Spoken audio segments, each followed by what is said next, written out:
Halo, apa kabar pemirsa? Senang sekali berjumpa kembali dalam program Kabar Nusantara bersama dengan saya Subki Abdul. Kali ini kita akan membahas terkait dengan bagaimana nih kembali maraknya kasus bullying. Baru-baru ini terjadi di wilayah Temanggung. Ada seorang siswa ini membakar sekolahnya karena dibully oleh teman siswanya dan juga nih tidak diperhatikan oleh gurunya seperti apa. Dan sudah hadir bersama kami, ini narasumber kita Dr. Galuk, ini dokter spesialis kejiwaan dari Klinik Yankes DPR RI. Selamat pagi, apa kabar dok? Selamat pagi Mas Uki, senang bisa ketemu lagi Sehat ya ya. dok? Sehat alhamdulillah. Dan juga sudah hadir bersama saya Freya Diva, ini konten creator. Selamat pagi Freya, apa Selamat kabar? pagi, baik. Gimana Kak Uki, apa kabar? Alhamdulillah baik juga. Dok, kalau misalnya kita langsung saja nih, kasus bullying yang mungkin dokter juga menyaksikan atau melihat informasinya di sejumlah media. Menurut dokter seperti apa nih kalau misalnya melihat kasus bullying di tanah air saat ini? Ya, nggak hanya kasus yang lagi marak itu kan Hmm, yang bakar-bakar sekolah itu hmm. ya, tapi memang selama beberapa dekade terakhir banyak sekali kasus-kasus serupa di mana anak atau remaja ini mengalami entah jadi ada kendala berat atau misalnya ada perlukaan di tubuhnya atau bahkan sampai menyebabkan kematian dan setelah ditelusuri ternyata penyebabnya itu karena bullying gitu ya. Kemudian yang menarik juga adalah di sini ternyata ada banyak orang-orang dewasa entah itu dari orang tua, keluarga, ataupun dari guru, dari sekolah yang sepertinya kurang memahami mengenai spektrum dari bullying ini seperti apa gitu ya. Kalau nggak salah di kasus yang pembakaran sekolah itu, si kepala sekolahnya ya berpikir bahwa si anak ini Cari cari perhatian. perhatian Ya, saja karena kalau dipanggil dia muntah-muntah atau sakit atau semacam kesurupan seperti itu ya.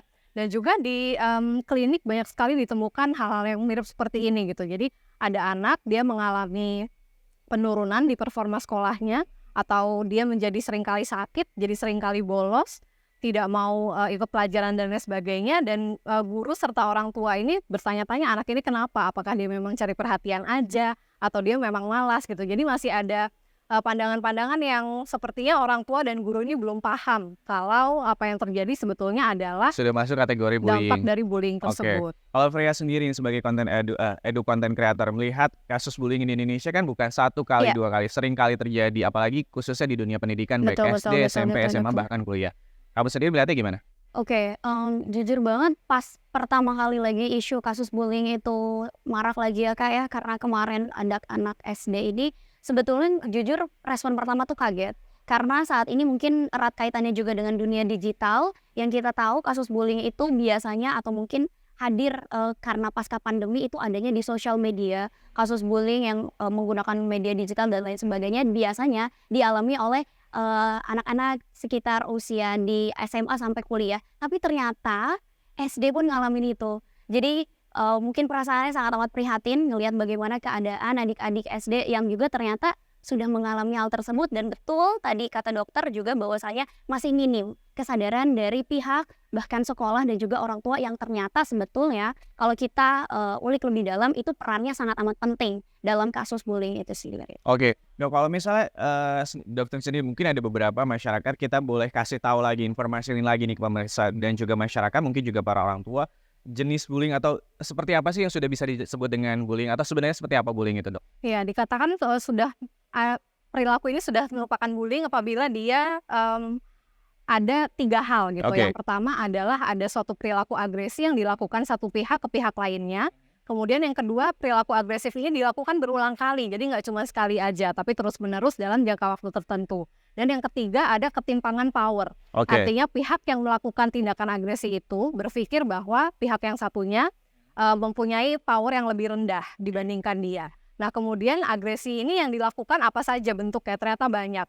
Kalau yang sekarang tuh ada yang membagi jadi tradisional dan juga cyber gitu ya. Kalau tradisional itu ada fisik, contohnya ya orang ini melakukan agresi seperti didorong atau dirampas barangnya, dirusak dan lain sebagainya. Kemudian yang kedua ada verbal, kata-katain seperti itu ya, atau misalnya disindir-sindir dan lain sebagainya. Dan yang ketiga ada juga social gitu. Jadi misalnya si pihak yang satunya itu dikucilkan, tidak diikutsertakan dalam kegiatan-kegiatan, atau misalnya disebarkan berita-berita yang tidak benar tentang orang ini gitu. Apabila itu terjadi di dunia nyata atau di luring disebutnya ya traditional bullying. Tapi kalau terjadi di daring atau misalnya menggunakan media untuk melakukan hal tersebut maka masuknya sudah cyberbullying. Oke, jadi ada 3 faktor tadi yang sudah bisa disebabkan oleh, bullying sendiri. Nah, kalau Freya sendiri nih, pernah nggak mengalami kasus bullying atau seperti apa, ada cerita teman yang bullying, terus akhirnya apa yang Oke. mungkin Freya sampaikan ke teman atau yang Freya lakukan? Oke, pertanyaannya menarik banget. Kenapa? Karena ini emang rasanya erat banget kaitannya dengan generasi muda. Karena kalau seandainya kita ngomongin bullying dan lain sebagainya, karena kurangnya pemahaman dari sisi orang dewasanya sendiri, seringkali mengatakan terlalu bawa perasaan dan lain Baper, oke. sebagainya. Betul ya? Padahal sebetulnya saat ini, bahkan kalau tadi kau kiranya mengenai apakah sebelumnya pernah ada pengalaman sendiri atau bahkan lingkungan sekitar, beberapa bulan ke belakang aku sempat ngobrol juga open question with my friend lewat Instagram, dan ternyata hampir banyak banget teman-teman yang pernah ngalamin kasus bullying. Dan data terakhir dari Kemenpa juga, bahkan di tahun 2011 sampai 2019 itu sekitar ada lebih dari 400 mahasiswa atau bahkan anak muda yang juga ngalamin kasus bullying, Kak. Oke. So the question is, sebetulnya kenapa sih bisa terjadi dan apa faktor yang mendalamnya? Mungkin nanti kita bisa ngobrol-ngobrol bareng. Tapi satu hal yang waktu itu aku sampaikan atau bahkan menguatkan diri sendiri adalah we never know kapan kita bisa bangkit dan juga kapan kita bisa mengalami kasus bullying, karena nggak ada orang yang mau untuk dibullying, right? Jadi mungkin satu hal yang paling penting yang bisa generasi muda langsung terapkan adalah sesimpel dan juga sesederhana, kuatkan diri dan juga yakini sama diri sendiri bahwasanya kepercayaan diri merupakan satu hal yang paling penting, dan juga percaya sama beberapa orang yang bisa memang kita percaya, nggak semuanya. Oke. Tadi kalau misalnya Freya juga ngomong soal terkait dengan baper dan juga lah itu cuma bercanda. Hal-hal yang mungkin selama ini kalau misalnya dikatain sesuatu hal yang bullying secara verbal itu gimana sebenarnya, Dok? Ada batasan-batasan nggak sih kalau misalnya ini tuh udah termasuk bullying, ini tuh termasuk bercanda dan segala macam. Kalau kita mungkin dulu masih masa kecil kita misalnya manggil nama orang tua, apakah itu termasuk bullying atau termasuk hal yang bercanda? Kalau misalnya dokter gimana menilainya? Iya, memang penilaian untuk ini dikatakan bullying apa enggak sifatnya subjektif gitu ya. Artinya tidak ada alat bakunya atau alat ukurnya. Oh, bullying kalau sudah begini, sedangkan yang ini hanya bercanda. Cuman yang saya soroti adalah gini, kita kebanyakan memandang suatu hal yang berbeda itu sebagai hal yang aneh atau sebaiknya nggak ada gitu. Entah orang berbeda fisiknya atau sukunya beda, agamanya, atau dia imigran misalnya, atau tingkat kecerdasannya beda dengan orang kebanyakan gitu. Dan anak-anak itu mencontoh dari perilaku orang dewasa yang seolah-olah tidak menormalkan perbedaan itu. Padahal kan Tuhan menciptakan manusia beda-beda gitu ya, kemampuannya ada kelebihan, ada kekurangannya. Namun apabila orang dewasa melihat sesuatu yang berbeda, dikomentarin. Gak hanya di spek sekolah aja, tapi di keluarga juga seperti itu. Kamu anak mama yang paling gelap kulitnya, atau kamu gak sepinter kakakmu gitu. Jadi anak-anak melihat bahwa berbeda itu berarti boleh diperlakukan seperti itu. Dan itu terbawa oleh mereka ke lingkungan sekolah, oleh keluarga juga terbawa mungkin di lingkungan kerja, dan di lingkungan-lingkungan lainnya, sehingga yaitu bullying sampai sekarang merupakan suatu hal yang belum bisa dihentikan secara baik gitu ya. Ya, kalau misalnya kita juga lihat sebenarnya ini tadi bahwa Indonesia terdiri dari berbagai macam suku, ras, agama, ras, perbedaan ini bisa menjadi salah satu tolak ukur. Jangan menjadi satu hal yang jadi perdebatan seperti itu. Kita nanti akan bahas faktor apa saja yang bisa menyebabkan seseorang itu melakukan bullying. Apakah salah satunya dendam? Kita akan jeda sejenak, tetap di Kabar Nusantara.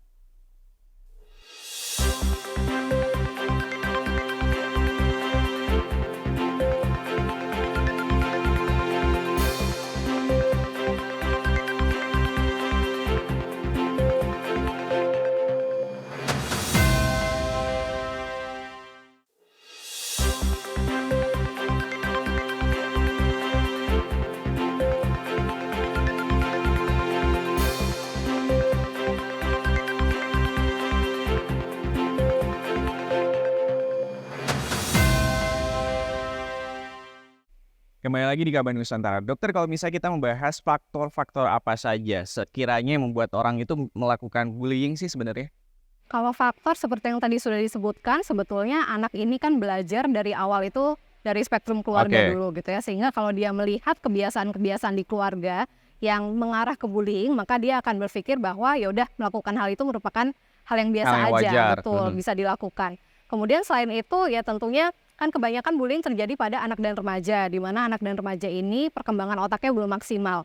Mereka masih berpikirnya secara konkret gitu, sehingga hal itu juga berpengaruh gitu ya terhadap terjadinya bullying. Beda dengan halnya apabila ada misalnya bullying di tempat kerja atau di keluarga yang terjadi pada orang-orang dewasa. Mungkin mereka masih bisa ya pengambilan keputusannya sudah lebih baik daripada anak-anak dan remaja, sehingga hal itu berpengaruh juga. Selain itu ya sosial ekonomi tentu berpengaruh juga ya.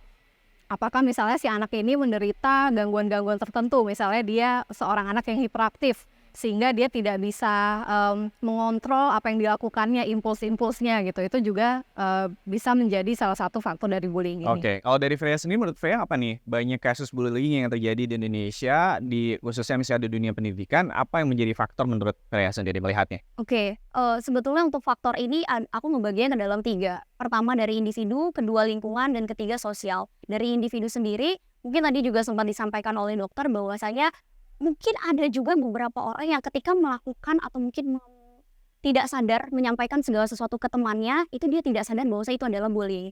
Jadi ketidakpahaman seorang individu gimana sih caranya untuk memfilter apa yang disampaikan, apakah baik, apakah menyakiti atau tidak, apakah bercanda saja dan lain sebagainya. Jadi limitasi boundaries terkait bercanda dan juga bullying rasanya sangat amat tipis karena pemahaman seorang individu itu sendiri. Terus juga bisa dari latar atau mungkin faktor keluarga si individunya. Mungkin tidak mendapatkan support tadi yang paling dekat, terus juga mungkin dendam juga dari Kak Uki sempat sampaikan tadi. Jadi banyak sekali faktor yang mempengaruhi dari sisi individunya. Selanjutnya dari lingkungan dan juga sosial. Bagaimana si anak atau mungkin si individu yang ketika melakukan bullying ini tidak menyadari bahwasanya dan tidak dapat teguran, hal yang dia lakukan itu adalah hal yang kurang tepat dan tidak benar untuk dilakukan. Tidak ada yang menegur, tidak ada yang memberitahu bahwasanya kita harus stop untuk melakukan hal tersebut dan lain sebagainya. Oke.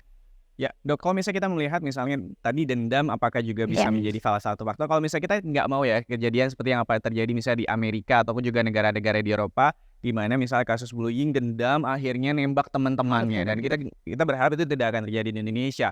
Seperti apa nih misalnya saya korban bullying dan akhirnya saya dendam, apa yang harus pertama kali saya lakukan? Apakah konsultasi ke dokter, curhat, dok saya dibully, atau seperti apa, dok? Iya, trikinya itu ya pada misalnya anak-anak dan remaja, mereka seringkali kebingungan apa yang harus dilakukan. Apalagi kalau misalnya mereka ada di situasi yang kurang ideal, mereka cerita ke teman, nggak ada yang percaya atau tidak ada yang berani gitu untuk membantu dia menghadapi pembulinya. Keluarga juga misalnya menganggap hal itu normal, sekolah juga ya kurang memahami hal tersebut sehingga dia ada di posisi yang lumayan terhimpit gitu ya. Seringkali remaja atau anak-anak ini kemudian mencurahkan perasaan atau pikiran mereka di media sosial gitu. Dan di media sosial ya seringkali respon orang juga beda-beda gitu ya. Ada yang malah jadi lebih membuli dia sehingga posisinya semakin terhimpit lagi. Dendam yang dirasakan ke orang-orang karena dia merasa nggak dimengerti itu juga akan jadi semakin besar. Jadi apa yang harus dilakukan oleh si orang ini, tentunya kalau dalam situasi yang ideal coba cerita gitu. Apabila dia rasanya sulit untuk memutuskan atau berpikir sendiri apa yang harus dilakukan, coba cerita ke orang lain, sharing. Boleh ke teman dekat atau orang yang dia percaya, atau misalnya ke guru konseling seperti itu ya di lingkungan sekolah atau oleh wali kelasnya. Di rumah entah oleh keluarganya bisa atau keluarga besarnya juga bisa.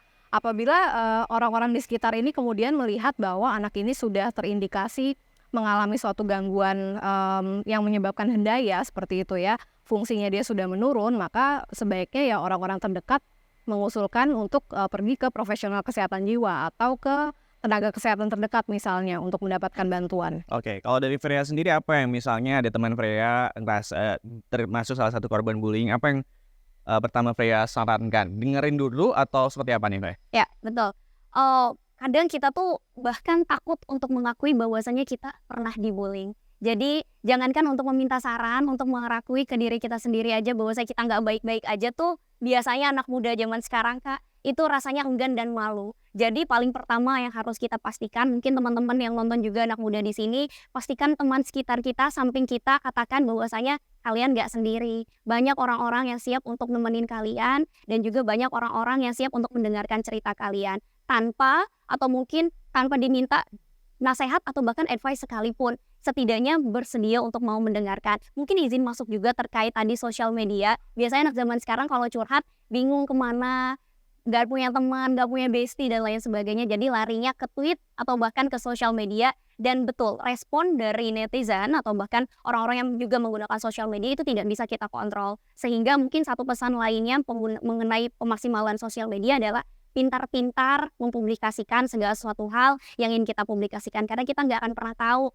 siapa nanti yang akan melihat dan lain sebagainya, takutnya semakin menyebarluaskan negatif impact seperti Oke, itu. Dok, kalau misalnya tadi, mungkin cerita ke teman terdekat, keluarga, ke BK, ataupun, misal apa sebenarnya kalau dari dokter sendiri nih kriteria seperti apa nih yang harus bisa kita pilih untuk bisa kita ceritakan terkait bahwa gue dibully atau saya ini dibully nih di sekolah atau di kantor dan seperti apa? Karena kan nggak semua orang mungkin yang tadi dokter sampaikan orang-orang itu mau mendengarkan seperti ataupun juga cuek atau seperti apa?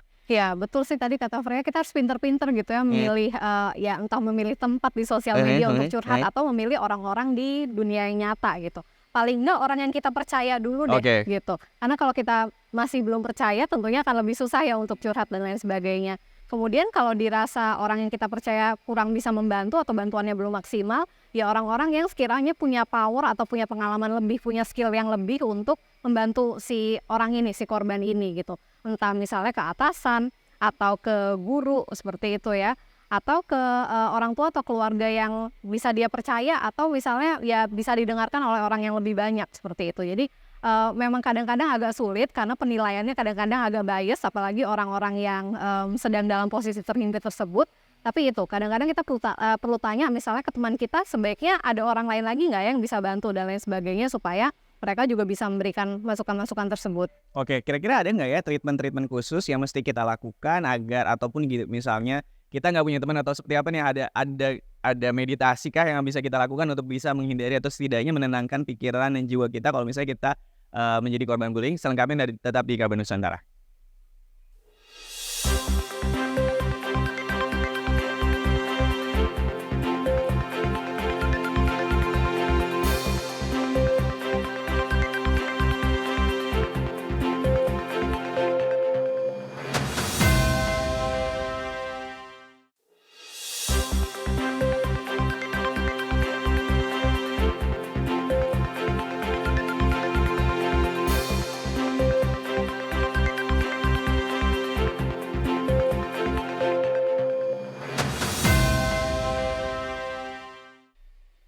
Kembali lagi di Kabar Nusantara. Dokter Galuh, kalau misalnya nih ada nggak sih hal-hal atau olahraga atau misalnya meditasi kah atau apa nih untuk bisa misalnya kita bisa menenangkan diri ketika misalnya kita baru aja menjadi korban bullying atau seperti apa? Ya, untuk meditasi sebetulnya orang per orang beda gitu ya responnya. Ada orang yang bisa berkonsentrasi dengan meditasi aktif atau justru yang meditasi pasif seperti yoga, kemudian yang benar-benar meditasi diam seperti itu ada. Cuma rasanya gini, yang penting pertama kita kenali dulu diri kita gitu. Tadi seperti yang Freya bilang, kenali dulu bahwa kita lagi baik-baik aja atau enggak. Jangan di-deny, diterima dulu. Kalau memang ternyata kita lagi nggak baik-baik saja, hal berikutnya yang perlu kita sadari adalah kita nggak sendirian loh. Meskipun dalam posisi seperti itu seringkali orangnya berpikir bahwa ya udah saya nggak punya siapa-siapa, saya harus menjalani ini sendiri dan lain-lainnya. Tapi kita harus ingat bahwa pertolongan itu ada di luar sana banyak. Mungkin tanpa dia sadari banyak orang yang peduli, banyak orang yang mau bantu dan lain sebagainya. Jadi itu, sadari dulu kita apa yang terjadi sama kita, ada orang di luar sana yang mau bantu, pihak-pihak yang mau bantu, dan coba cari pihak-pihak itu siapa, kayak gitu. Kemudian biasanya kalau dalam bullying ini kan adanya kesulitan komunikasi gitu ya antara dia dan juga pihak yang membuli. Jadi rasanya belajar skill berkomunikasi dengan baik itu bisa lumayan membantu juga gitu. Di beberapa penelitian juga dikatakan bahwa anak-anak yang komunikasinya dengan orang tua atau dengan peers dan sekolahnya itu cukup baik, maka resiko untuk dia menjadi korban bullying itu akan jadi jauh lebih rendah dibandingkan anak-anak yang sulit untuk mengungkapkan hal-hal itu gitu. Jadi sepertinya skill untuk bisa mengungkapkan apa yang kita rasakan dan pikirkan itu penting juga dalam hal ini ya. Oke, Bre, kalau misalnya ini kan kasus bullying dari tahun ke tahun bukannya semakin berkurang malah semakin bertambah dan juga kasusnya kalau misalnya terakhir jadi kan sampai bakar sekolah gitu. Tapi dari Freya sendiri sebagai konten konten ini apa yang mesti dilakukan? Apakah harus ada semacam tim pencegahan perundungan di masing-masing sekolah atau seperti apa nih kalau Freya sendiri melihatnya? Oke, pertanyaan menarik banget karena ini menyangkut banget dengan bagaimana peran penting sekolah untuk kita kembali ingatkan. Kebetulan orang tuaku juga mengajar di sekolah tinggi, tapi beliau juga sangat amat menyadarkan dan juga mengingatkan bahwasanya ternyata peranan bukan hanya BK, semua guru yang berinteraksi dengan mahasiswa atau mungkin dengan students-nya itu sangat amat diperlukan karena untuk memaksimalkan dan juga menyadarkan mahasiswa atau mungkin student itu kalau ternyata nggak sendirian ya di sekolah, ada ayah, ada sosok ibu yang siap untuk mendengarkan kita. Tapi di samping daripada itu, tim tersebut juga sangat amat diperlukan sekali. Kenapa? Karena mengingat bahwasanya memang diharuskan untuk bisa penyebarluasan mengenai kampanye pentingnya terkait anti-bullying dan lain sebagainya, terus juga pelaporan, evaluasi dan lain sebagainya, itu diperlukan tim khusus untuk bisa menjaga birokrasi dan juga penyampaian bagaimana ketika ada students yang dibullying dan lain sebagainya, dia tahu pengen kemana di samping teman-temannya atau bahkan orang-orang terdekatnya. Dari pihak sekolah, dari pihak pendidikan juga diharapkan memang bisa mensupport sebagaimana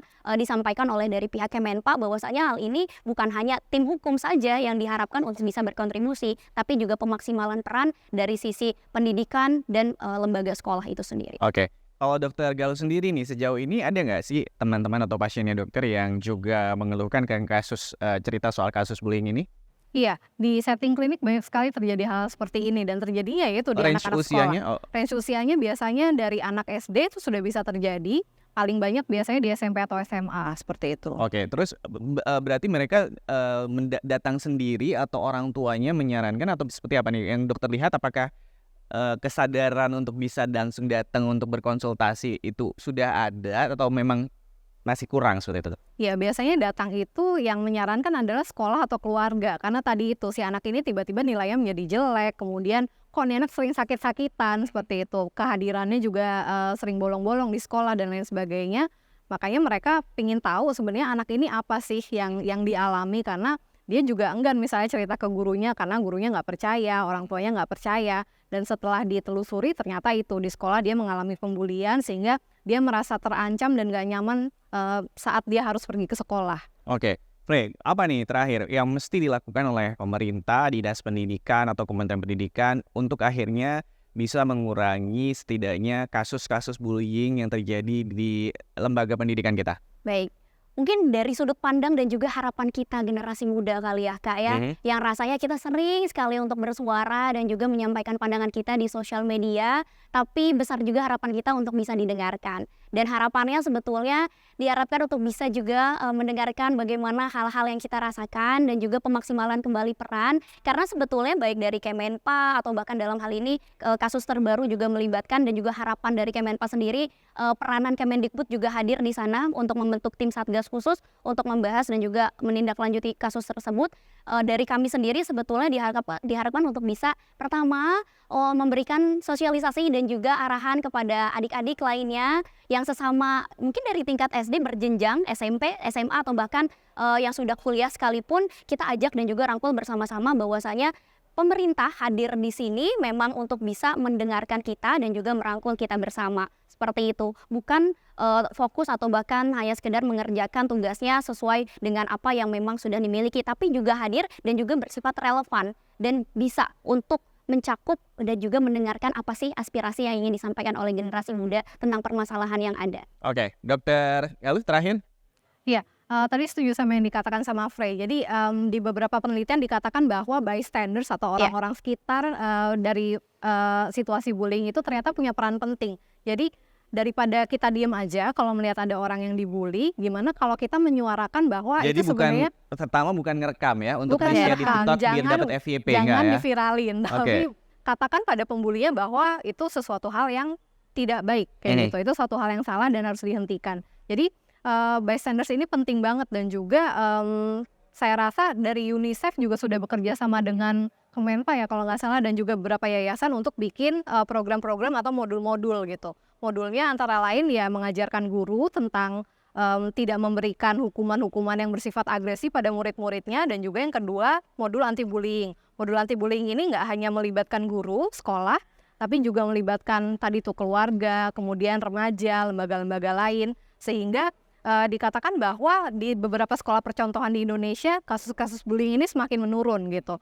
atau awareness-nya sudah meningkat, jadi pelaporannya meningkat dan ya sebaiknya akan bisa ditindaklanjuti seperti itu ya apabila ada kasus-kasus seperti ini. Oke, semoga nih apa yang kita bicarakan pada hari ini bisa lebih memperkenalkan lagi, bisa menginformasikan kepada Anda nih pemirsa terkait dengan bagaimana apakah selama ini yang saya lakukan atau kata-kata yang saya keluarkan ini termasuk dalam bullying atau enggak. Kalaupun misalnya mungkin ada korban teman-teman ataupun juga pemirsa melihat ada korban bullying, coba kita juga bisa lebih aktif, bisa lebih peduli lagi bahwa kita setidaknya bisa menjadi agen perubahan dari kasus ataupun juga permasalahan bullying di Indonesia ini. Dan ini adalah akhir dari Kabar Nusantara episode hari ini. Terima kasih Dr. Galuh dan juga Freya sudah hadir. Dan pemirsa, bersama saya Subki Abdul beserta seluruh kerabat kerja yang bertugas mengucapkan terima kasih atas perhatian Anda. Wassalam.